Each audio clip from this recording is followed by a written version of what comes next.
The doors to LAS Loft are back open. That means it's time to actually put together another episode of When Black Men Talk. I'm your host, Mark Elliott. Appreciate you being there and giving us a listen as we continue to grow and expand and do some things and continue to meet phenomenal people. And there's another person that we have a chance to speak with in this particular episode, and I feel already he's phenomenal. This gentleman is basically a dating and relationship coach. He's certified in strategic intervention, and he's Bern Mendez. How are you? I'm doing great. Excited to be here. Happy to have you here. One thing that jumps out a little bit, and I want to kind of start right there. Strategic intervention. What's behind that? What's the foundation behind that? Yeah, well, I mean, I'll clarify. Strategic intervention is something, it's part of what I do, but it's not the full scope of what I do. Strategic intervention comes from the idea that if you're helping someone in a coaching environment, that it helps to understand the fundamental needs that they are subconsciously attempting to fulfill so that you can help them figure out better ways through a variety of different methods to see what they're doing and have more options in terms of how to go about moving forward. So it's a process that allows people to have short interactions that create sustainable change when coupled with other things. And the reason why I say that it's not the full scope of what I do is because that's how I learned to start creating change in myself and others. But what I found out throughout the years is that that model by itself is not enough. I think that science has advanced in significant ways that allow us to know how the brain works. So my approach right now, even though that's how I started, has been much more of the learning and researching more of the scope of neurobiology and trauma and other aspects that also coupled with interventions can create a sustainable change for someone. Okay, interesting. Bern, I noticed that your focus tends to be around powerful women, helping them achieve after 40, reconnect with intimacy, emotional safety, and deep trust. Very good attributes. I'm just curious to understand why those attributes, why they become prime for women after 40. Well, I think those attributes are important for most women throughout life, but it becomes more important at a certain stage in life, midlife, because you've lived long enough to understand that there's certain things that work for you and certain things that don't work for you. So I think that the intersection of midlife is where you start evaluating, what am I doing with my life? You've had enough experience to know that maybe you've suffered a little bit. There's certain things that you had in terms of dreams that didn't pan out the way you wanted to. So it's really a time where, and that's why a lot of people have midlife crises at this stage, because you really start questioning, what am I doing with my life? So I think for a lot of women who have dedicated themselves to really get ahead, which is something that is beautiful and something that is commendable, sometimes the portion of life, which is intimate relationships, is not the main focus. And because we live in a society that attempts to portray that the most amazing relationships can just happen naturally, then people tend to think, hey, I'm just going to wait and it's just going to happen. And then you wake up someday at maybe 48 and realize that it hasn't just happened and that the prospects that you have around you are not necessarily exciting.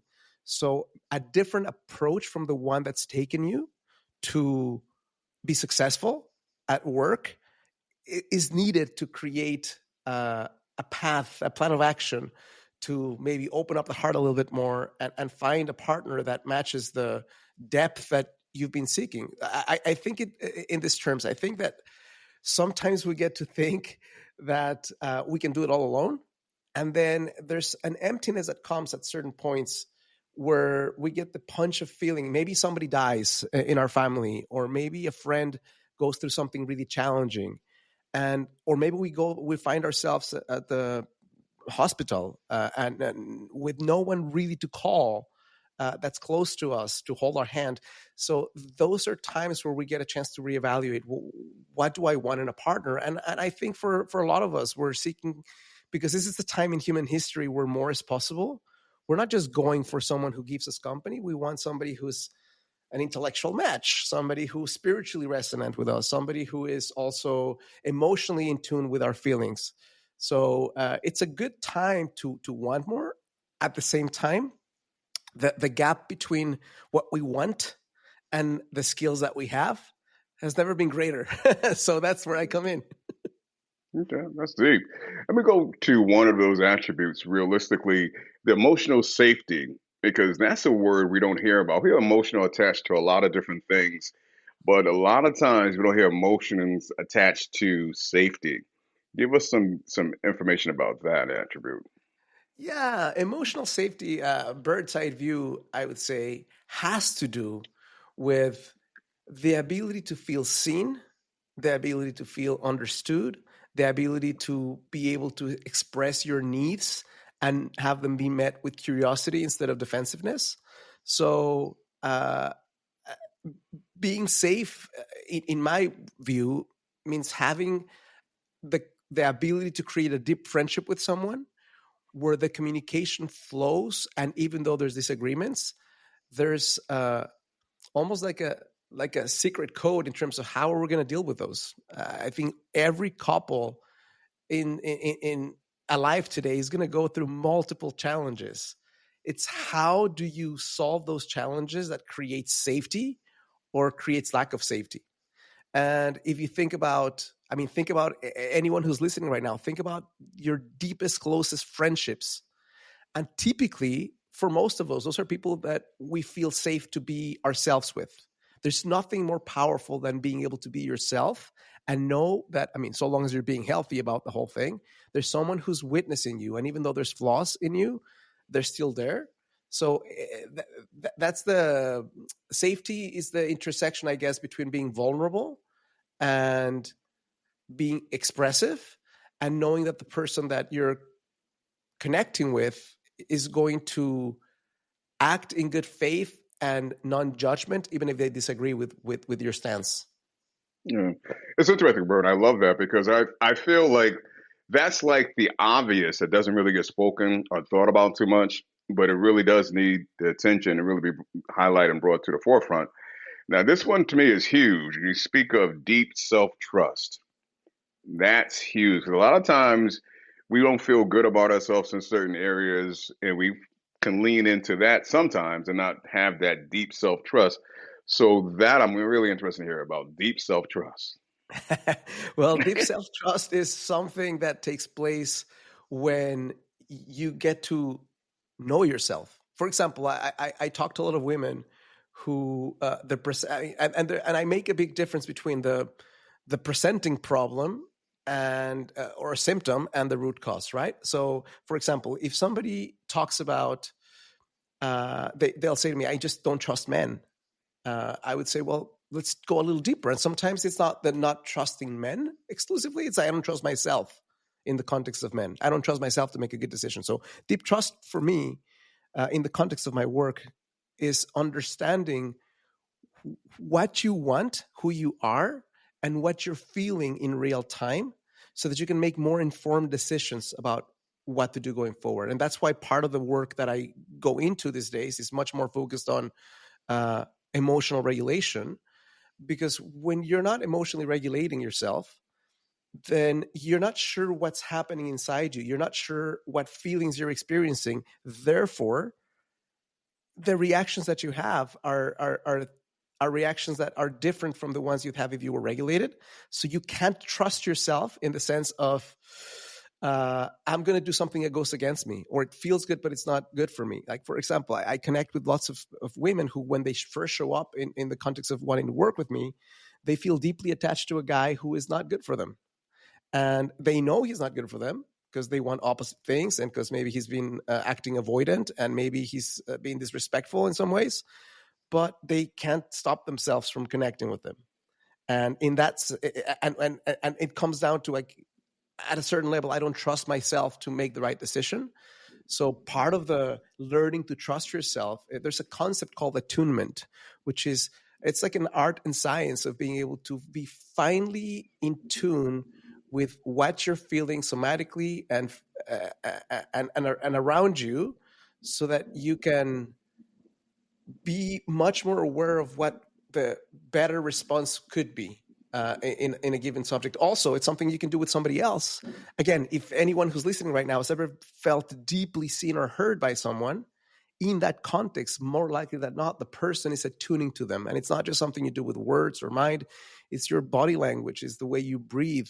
And there's things that are happening inside the nervous system biologically that make this not just a hocus pocus thing. There's mirror neurons taking connecting in a deep way. So it's something beautiful to witness in action, and it's something that every human being, I think, craves. I want to trust myself, but to trust yourself, you need to understand what's happening inside, and to understand what's happening inside, you need to feel, allow yourself to feel, and then act accordingly. Understanding what this feeling means something. So, for example, so a cool exercise anyone can do is you can go to Google and download a wheel of emotions. And if you download a wheel of emotions, you're going to see something. You're going to see the primary emotions at the center, and then secondary emotions on the outer circles. Now, next time you're experiencing something uncomfortable, most people tell themselves, I'm just feeling weird, or this feels heavy. That's a great first insight. But when you take that little wheel and you attach, well, this feeling of heaviness is actual sadness, then there's so much more power to act based on sadness than this feels just heavy. And by constantly allowing yourself to sense this vibration equals this emotion, you can retrain yourself to be much more aware of what's happening in your inner world. And as a result of that, cultivate that inner trust that we're talking about. Hmm. I'm going to take some character traits I want us to go through. I love what you're speaking of, really do. A few I want to really put under the microscope is codependent patterns, self-abandonment. Those two I really want to pay attention to because they're out there. And again, a lot of times we notice this in other folks, and we may not notice in ourselves. But it's kind of, we notice, we don't say too much about it. You could be dating someone that you can realize that they have these character traits, and sometimes we may realize it, but not know how to really work with it. So let's put them under the microscope for now. Codependent patterns and self abandonment. Yeah, well, codependency is much more of a, okay, the way I would describe it is it's a behavioral pattern, where a person relies more than they want to or need to in somebody else's approval, for example, or attention, or they need to have that external validation to regulate themselves. And again, this is different from co-regulating, because we're all co-regulating human beings. We're meant to co-regulate, but there's a difference when you don't do it for yourself and you need somebody else to do it. Almost like the first line of defense is not you, but somebody else. That would be a codependent pattern. Self-abandonment would be when you dismiss your feelings, when you suppress your feelings or your values to have somebody's approval, to have to avoid conflict if that's something that scares you. So you're in essence placing somebody else's needs ahead of your own. Now, the reason why this is not necessarily the first thing that comes up when you connect with someone, there's many reasons why it doesn't come up just at the beginning. Part of it is we're not really paying attention. The other part is we're a society that, regardless of what we tell ourselves we go for in partners, are very instant gratification based. So we tend to go for what feels good in the moment, what feels exciting, what feels sparky. So if you have a blueprint that you have, and it's not through any fault of your own, you've learned through watching anything from when you were a girl or boy, Cinderella, and other stories that tell you that there's this instant eyes meet and there's sparks, and the one exists in the moment you see them. When you have that instant gratification thing going on in the back of your mind, and you connect with someone and it feels so good, then it's easy to go for the chemistry versus the depth, and then miss out on this experiences or these realizations of codependency or self-abandonment. They're not the same thing, but they're related. Typically, somebody who is in a codependent relationship self-abandons. So the way you can recognize this is, well, even as early as the first times you're dating, you'll catch sometimes people maybe needing more reassurance than the norm, Or maybe you'll see someone who tends to agree with everything you're saying, and at the back of your mind you're thinking, well, either they're really just like I am, or they're not sharing their true self because of fear, perhaps, of somebody not wanting them or abandoning them. So uh, I think one of the principles that I share with my clients, and I share on my videos for everyone who listens to them, is that when you date consciously, you take the time to get to know someone for a longer period of time before you decide to become exclusive with that human being. When that happens, and doing that means sometimes a lot of discipline, right, and self-love, because that means holding off on having sex with that person until you become exclusive. That means going much lower on the physical front, because when the situation happens, then sometimes our brains will trick us into wanting this person to be the person we think they are versus who they are. So if we take more time to get to know the person, if we slow down on the physical front, if we wait until have sex until exclusivity, then you'll be able to much more easily than not recognize these patterns in yourself or someone, because sometimes it's not just the other person. Sometimes you'll find those things in yourself. Bern Mendez, you said something that hit pay dirt there, man. And I haven't heard it in a lot of different places, but it's the truth. A lot of times when you start off with sex, it tends to blur some other things that you're not really paying attention to. And you start to kind of color things in that may not need to be colored in, or some things that's standing out you're not paying close attention to. But I want to go back to something else you said, because not showing someone your true self, being afraid to show someone your true self. And a lot of times when we're in the process of dating, that tends to be paramount. We basically are trying to sell the other person something that we're not. Even as men, we approach people and we're trying to, we want to do lavish dinners, we want to buy these things, and that's not who we are, but we believe that's what we should be doing. How do we basically pull that cover back? And when we start from square one, point one, we're showing our naturally true self and not being afraid and being bold about showing who we are. That's a great question. It's a multi-part answer because, for example, I hear the advice a lot, which could be the best advice or the worst advice. Just be yourself, right? And when I hear that, the next question that I ask is, when you say yourself, which self are we talking about? Because typically we tend to have different versions of ourselves. One is maybe regulated and is forward thinking and is generous and kind and empathetic, and maybe there's another self that we could embody that is maybe more impatient and less regulated and more impulsive. And so I think that the way you can show up in a relationship or in a dating experience and be yourself is obviously, I mean, it's a given, get to know yourself, but also get to work on what is the self you want to bring to the table, not for the other person, but for you. Because if you want to be really authentically you, and that be something that somebody else who's healthy recognizes as exciting, it really becomes important for you to recognize what are your own patterns that are working for you and what are the patterns that you need to work on.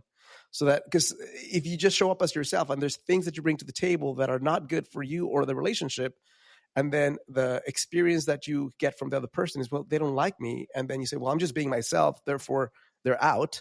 Well, they may not be out. they may not be saying, I don't like you. They may just be saying, I don't like this aspect of the way you show up. So I would say showing up as yourself is a lot easier when you know yourself and when you are bringing health and regulation and curiosity to the relationship or to the potential relationship. And there's many ways to do that. But I think foundationally, if I could have listeners come out with one thing that I think would change the world today, if people did more of that, would be to get to know yourself in moments of silence, get to know yourself in moments of breathing, which is a very practical application of a very powerful somatic application of neuroscience. Like how do you regulate yourself? Like breath is a powerful way to do that.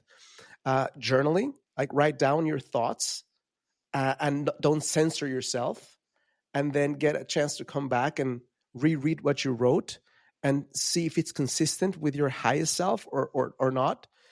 one of the most powerful things and most underrated things we can do if we really want to show our best selves is, and most people don't do this because it takes time and also because most people are not aware that this is something powerful, is write more. If you write more, you'll think better.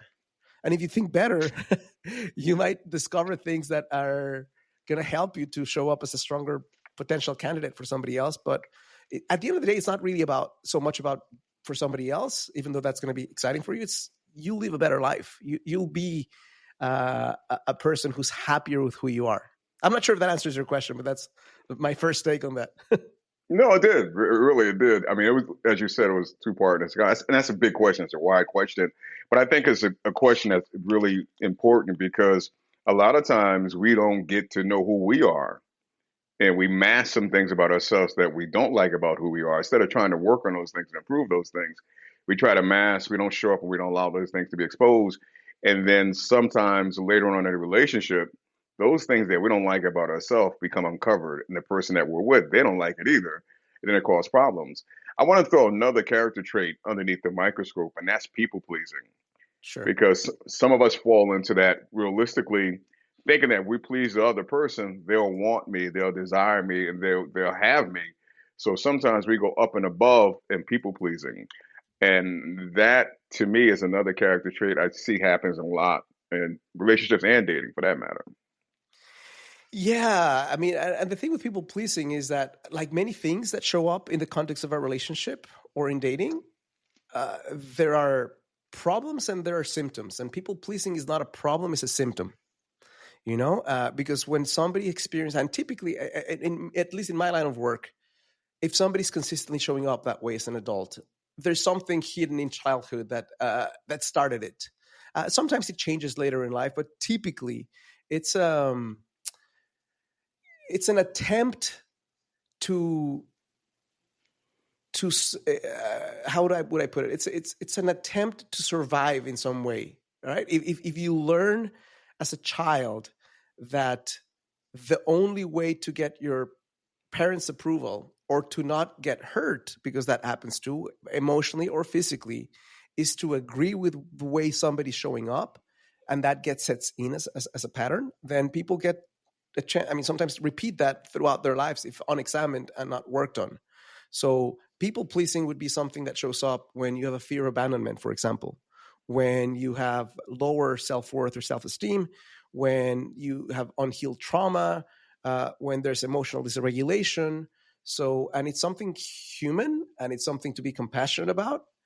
At the same time, it's something that once recognized, uh, can change. I'm not saying it's easy to change, but it's definitely worth changing, because the way to change that is to making a foundational shift in the way you show up in the world, and that doesn't just impact the way you show up in dating or relationships. It's just the way you show up in work, and the way you show up if you have a business in terms of with your clients.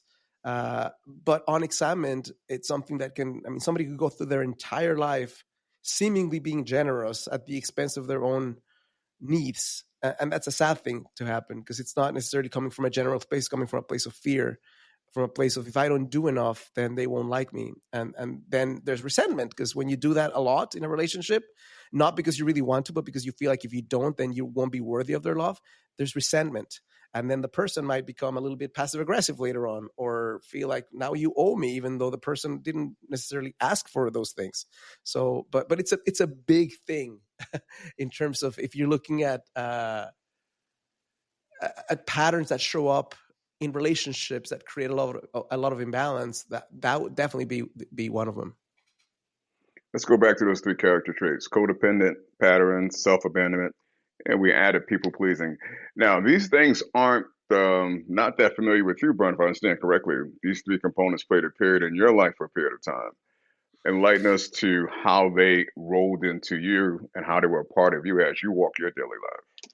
Yeah, I mean, I would say, well, the first time I had awareness of being in a really dysregulated state, I mean, because I experienced that in childhood, but I wasn't even aware of the terminology or what was happening, was when I was 17. I was 17. It's just like the world opened up to me in ways that I didn't expect. The first time in my life that I experienced a deep period of depression, and I didn't know what was happening. I just know I felt sad all the time, and I felt numb, and I never got to the point of saying I want to take my own life or anything like that. But I did get the sad experience of feeling in those moments that if I died, it kind of like, it's okay. And that was really sad for me to get to that place. So that came as a result of unprocessed trauma. I mean, I like many people, I'm not putting myself as the someone who has faced all the challenges in life, because I know many people face so much more challenging situations than I have.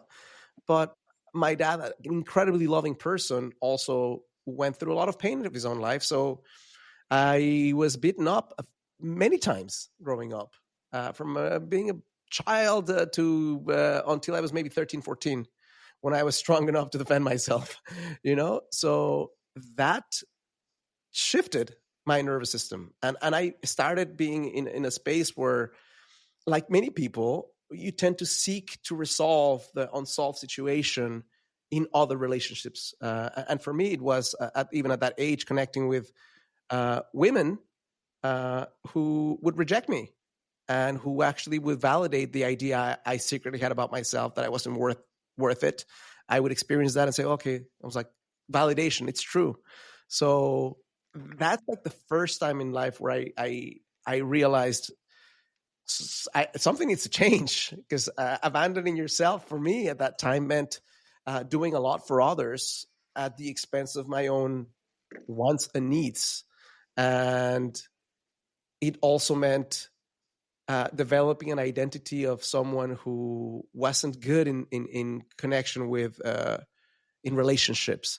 And that's part of what sparked my whole desire to learn more about relationships, learn more about the human emotions, learn more about what can help someone shift from being in that place to wanting to feel excited about life again. That's the beginning of my journey. Wow, Bern.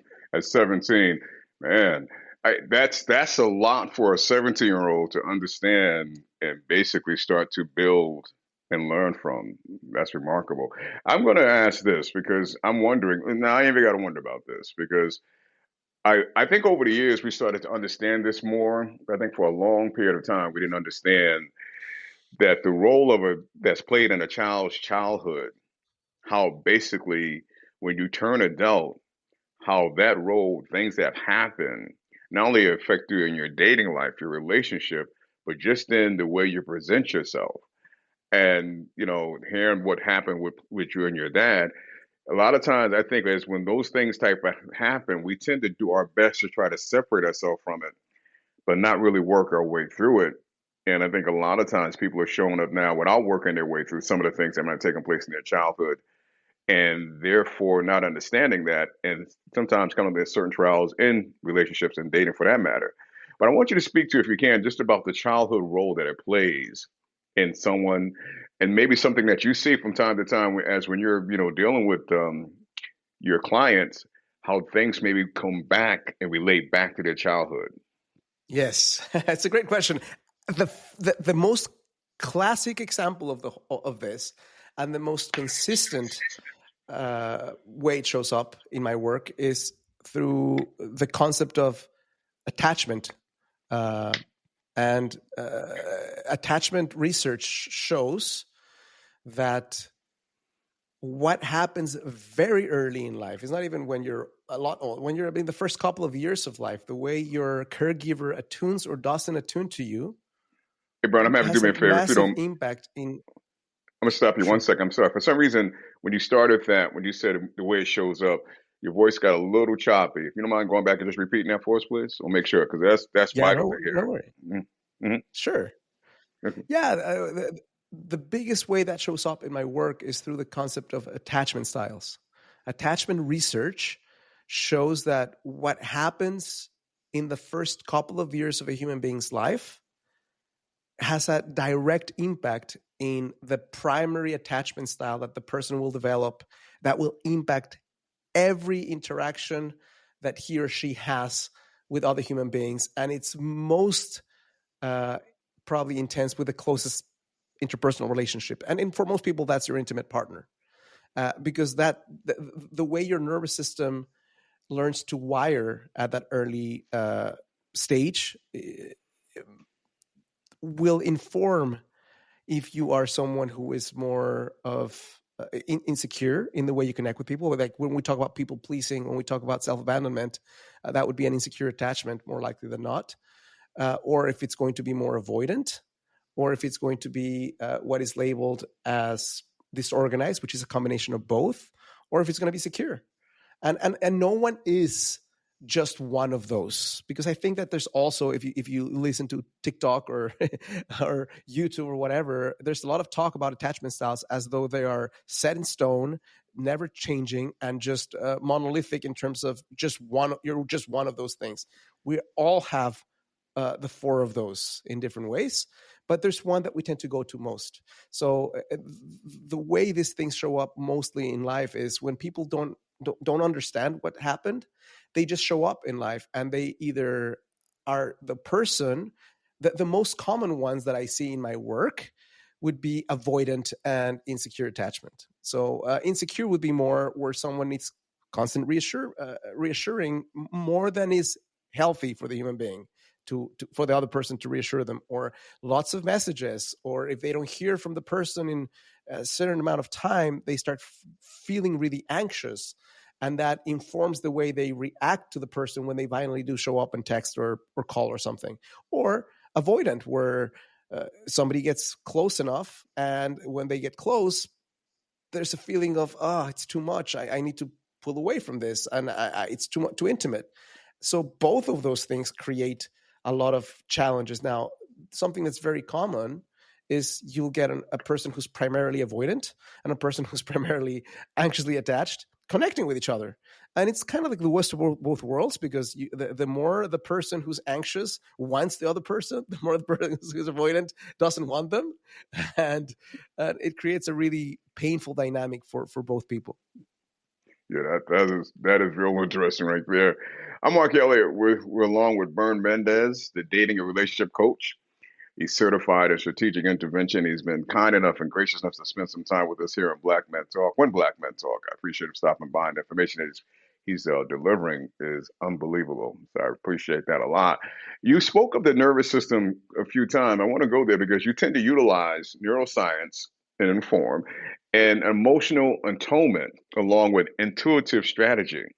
Now, when you hear that, that sounds like a mouthful, but I'm listening to you. You seem like you find a way to make this pretty simple and easy.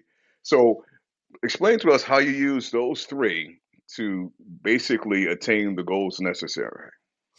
Yeah, I mean, I'll start with the concept of attunement. Okay, attunement would be the capacity to be aware, responsive to, kind of, let's say, in sync with your own emotions and the emotions of others. So there's inner attunement and also attunement to others, right? It's like, imagine that you have a radio that's finely tuned into a frequency, or you're more accurately recognizing what's happening in your own body, in your mind.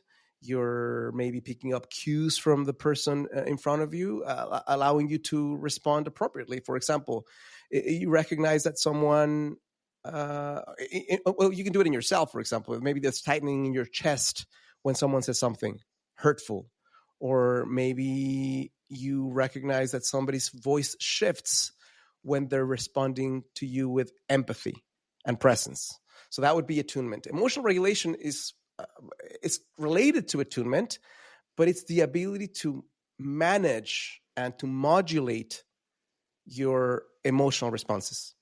So when you're faced with stress, for example, or overwhelm, or there's a trigger that takes place, it's about bringing yourself back into a state of balance. And there's multiple ways to do that. But I was talking about that earlier. If you don't do that, then the ability or the potential of creating a healthy relationship with others is zero, because then you're in fight or flight or reaction mode, you know. And then I think that there's a third question. I think it was about maybe neurobiology. Is that the hello? I think Yeah, I'm we here. cut off for Yeah, a for second. some reason, no, we're good. It got a little choppy there, but that's okay. Let's go back. I think you were starting to talk about the neuroscience and form. You can fill us in on that one. Yeah, I mean, so here's the thing. Over the last maybe, I don't know, I would say maybe 20, 30 years, there have been a lot of advances in the way that we understand how the brain and the nervous system works. And the a neurobiology informed practice means that you have an understanding of how the way your biology works can go for or against you in terms of anything you want to do in life. So it's understanding a bit more about how neurons work and neurotransmitters work and brain structures and the nervous system, but also, without sounding too technical, bringing it down into how do you use those concepts to regulate better. And there's multiple ways we do that in a somatic practice, starting from breath to movement to you name it. So bringing those concepts into a practice means that you're not just looking at the person isn't changing because they don't have a strong enough will. No, there's something happening inside of them. And the more you understand how the nervous system works, the more you're able to help them shift and create changes from the root instead of changes that are superficial in nature. I'll say this this way. There's a lot of people who know what to do, but can't get themselves to do it. Hmm. So a biology, neuroscience informed practice means that you understand a bit more about what's happening, so you can give people better tools to take action that actually works instead of repeating the same pattern that's not getting the change that they want. Hmm. Now that one right there piques the interest because it's almost sound like, sometimes when you start to age, your mind believes you can do something with your body. Can't believe you can do it anymore. It's kind of similar to that. But I wonder sometimes when people hear the neuroscience and form, when you speak to them about that, are they more intrigued when they hear that, or a little reluctant when that starts to become part of the conversation? I think most people are intrigued, I would say. Hmm. Uh, I mean, especially because these are terms that are much more common. I think here's the way I see things, for both for coaching and for therapy. I don't see how people who don't take these things into account will remain relevant long term, because the approach and the nuance of how to do things changes the outcomes for the person. So I think most people are interested. I think most people are curious about it. But the biggest thing for me comes not necessarily even just talking about it, is when you are able to guide someone to create shifts, and they've been trying so many things and following so many different bits of advice, and finally something clicks, and it have an aspect of this was part of why it clicked, then it just makes sense. So after many, many years of doing things and testing things, I didn't start basically with the knowledge of this. And I've come to understand it for my own life. I mean, I've come to study it more, and I've come to put it into practice, and I've seen the difference in results. So I can, when I connect with someone, if they have fears around it, I can confidently state just in the results that I've been able to experience with my clients what it is. But also the cool thing is there's so much literature out there.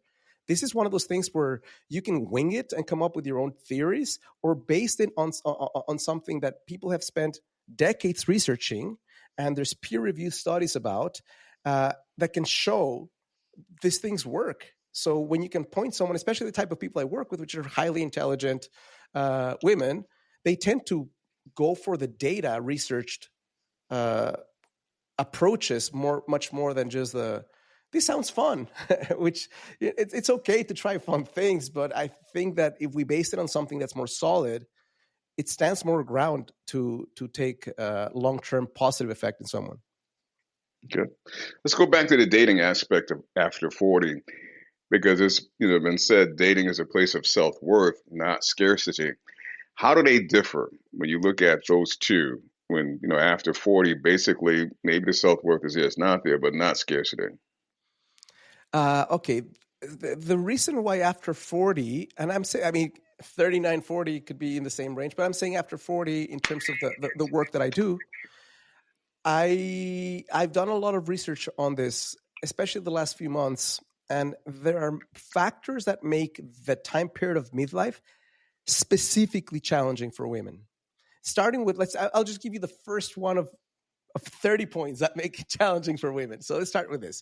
If you're an educated woman who has a certain income level, and you could be in the US, you could be in Canada, you could be in Germany, you could be in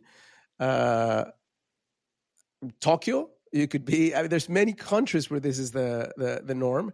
There's about 10 women who have these characteristics for 6 men who match them.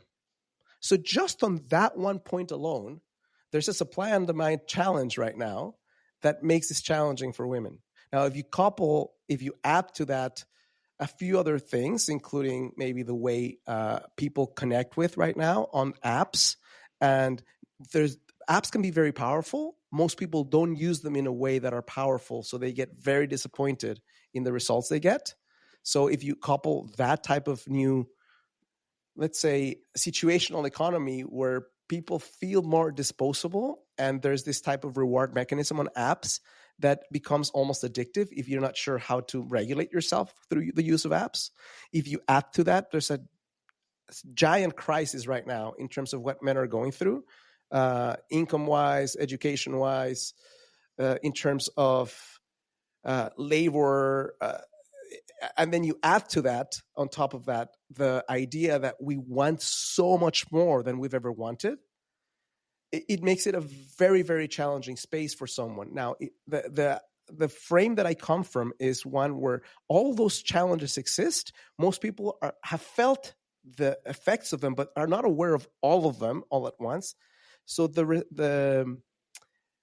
if you're not fully aware of the problem, then coming up with a solution becomes really challenging. So when you're aware of the problem, then the question that I've really worked on since I started doing my work till now is not how do we make things better in terms of all those challenges that are really, it's a big thing to change, but how do we make it work regardless of those things?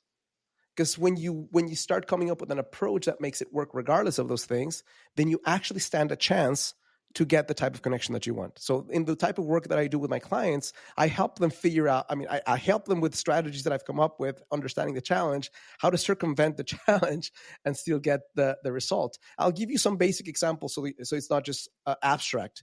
Like if you understand that there's all these challenges taking place right now that affect women in a disproportionate way in the dating pool than men, then the most logical conclusion, at least to me, is unless you stand out authentically, you stand a very little chance of getting what you want.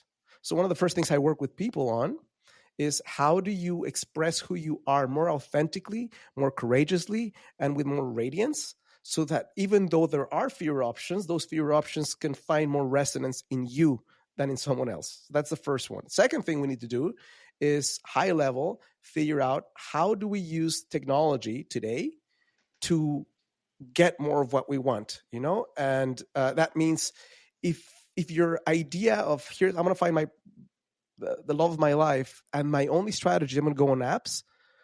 Good luck with that process. I'm not saying it can happen. I'm saying it's going to be very painful, very time consuming, and you might throw in the towel before the result comes through.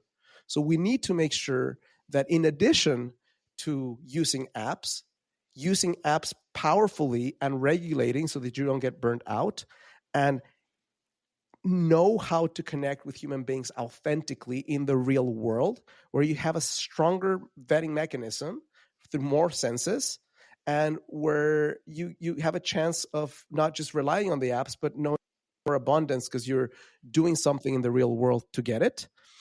also really important for my clients to understand how to create stronger, deeper conversations that don't require years and years to get to know someone, but get a chance to go deeper. Not necessarily just go deep, but be able to not have 10 dates and deep subjects were never covered because it was just fun. And then the third part of the whole thing is, now that you understand those two things, is we need to put you in rooms where the type of person you're looking for is more likely to be present, right? That there's certain experiences or there's certain groups or meetings that will have people who, by the nature of the meeting, are more vetted to your values. So that's another aspect of it. And then there's the third part of it, which is challenging but also fun, which is get the chance to make a big difference between what's essential in a partner and what is a nice to have.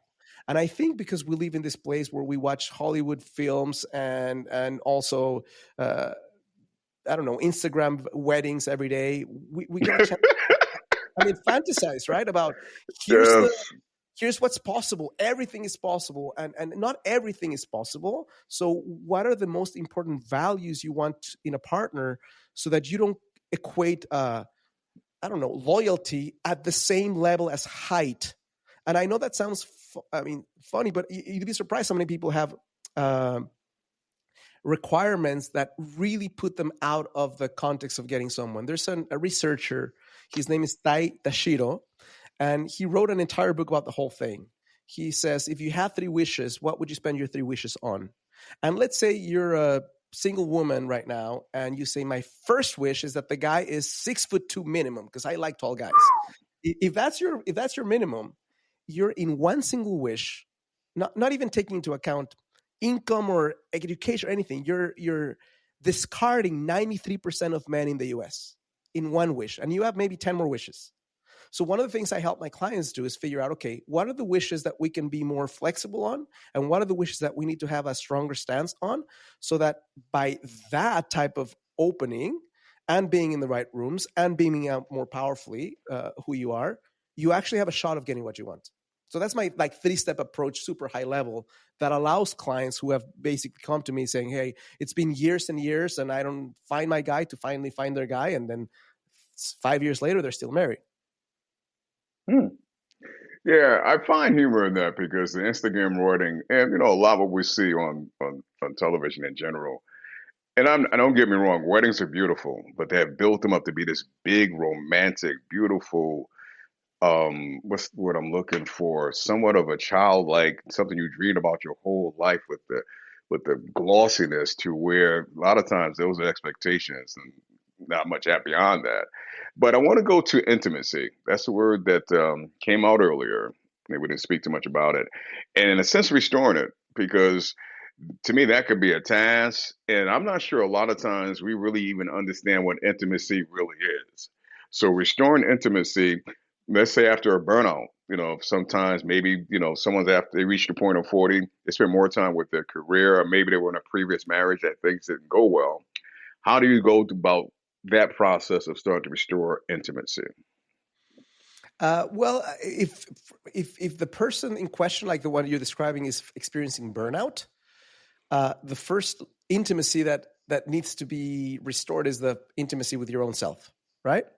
Because the likelihood of going to get what you want in someone when you're not necessarily bringing that level of resonance within your own self is challenging. Now, I'm going to make a very specific point to talk about this. I think that people also get the wrong idea when we talk about being your best version of self. I think there's the idea that to be in a relationship, you have to work through every single challenge, everything that's not great with you. And that's not at all what I'm talking about. I'm talking about a base level where you're genuinely happy with the way your life is, and when you're optimistic about what it is that you have in front of you. And then from that place, go at connecting with someone from a place of more abundance than fear. Now, but to when we're talking about emotional intimacy, we're talking about having the ability to have trust with someone. And again, if you don't trust yourself, then that one is a non-starter with somebody else. we also are talking about being vulnerable, having the capacity to be vulnerable. And for that, vulnerability, as I teach my clients, is a step ladder, right? It's not something you do all at once or don't do at all. You do a little bit, allow the person to show up the way they will after you become a little bit more vulnerable.